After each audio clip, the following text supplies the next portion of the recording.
He once thought language was something you acquired, like a passport, issued, carried, and presented at the gate of opportunity.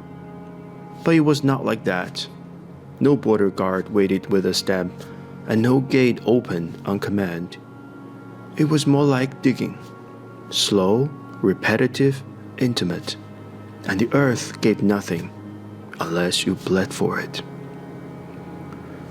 What makes one master language? He has spent years asking this, not as a scholar, but as a witness.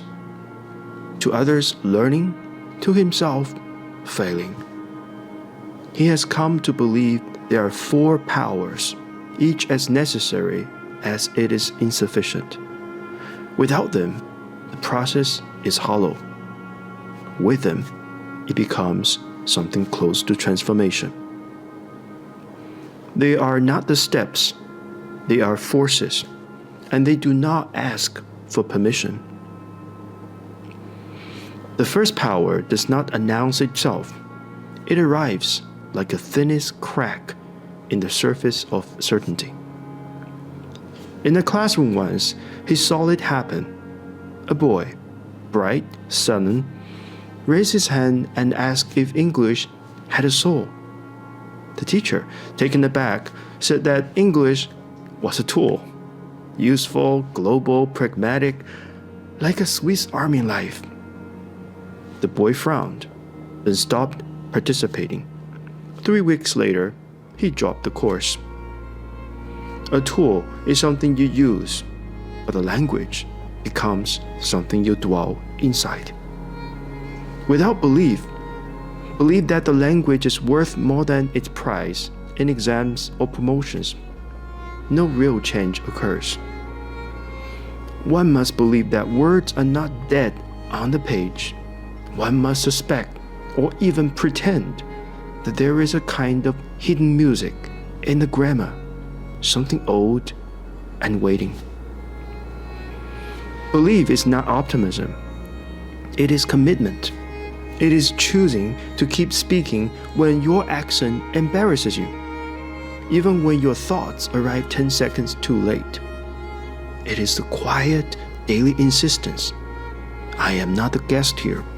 I belong in this language. But belief alone is poor company. A man may believe in God and still starve. The second power is more concrete. It concerns input, immersion, the scaffolding of exposure. The learner must be surrounded. Language must press against the skin. Films, books, subtitles, strangers in cafes. There is the danger here too. One can confuse collection for absorption.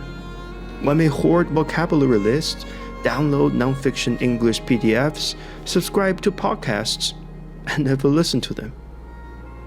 This is the scholar's trap, the illusion of proximity. Real resourcefulness is not about quantity, but intimacy. Do you return to a sentence because it haunts you? Do you repeat a phrase until it no longer feels foreign? He remembers a woman in her 60s, retired, who read The Great Gatsby aloud every night. The words don't need me, she said, but I need their weight in my mouth. She spoke slowly, with elegance. Her grammar was full of holes, but her tone was perfect. Discipline is the most feared power because it feels too much like punishment. It is a dull god, unsentimental and unimpressed. It demands that you come back when the novelty has worn off, when the fluency plateaus, when no one is clapping for your progress. There is no poetry in this stage. There is only the sentence repeated, the voice recorded and replayed, cringing. The word learned and forgotten, then relearned again. Here, the learner faces the self, the lazy self, the arrogant self, the child who wants praise without effort. Language has no time for such selves. It bends to those who bend to it.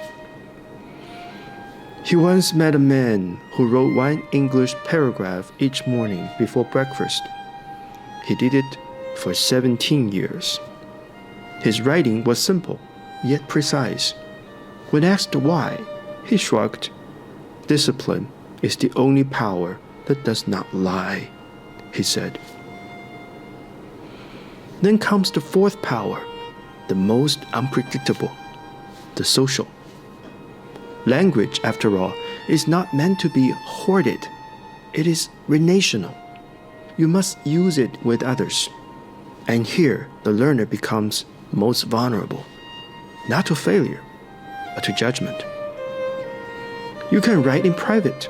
You can rehearse in private. But to speak, you must enter the messy realm of other people. Their smiles, their corrections, their silences. You learn the rhythm of interruption, the weight of a joke falling flat, the strange violence of being misunderstood. Some never recover. They choose silence. Others, scarred but still moving, learn to navigate. He has watched learners speak with hesitation, but listen with ferocity, absorbing tones, idioms, pauses, learning the subtle grammar of human exchange. This is not taught in schools. It is a kind of instinct, social, elastic, alert. When it clicks, the learner no longer translates. They respond. When all four powers are present, something happens.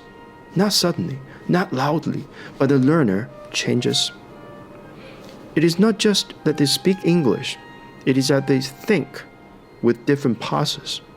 The humor shifts, the patience too. They listen differently.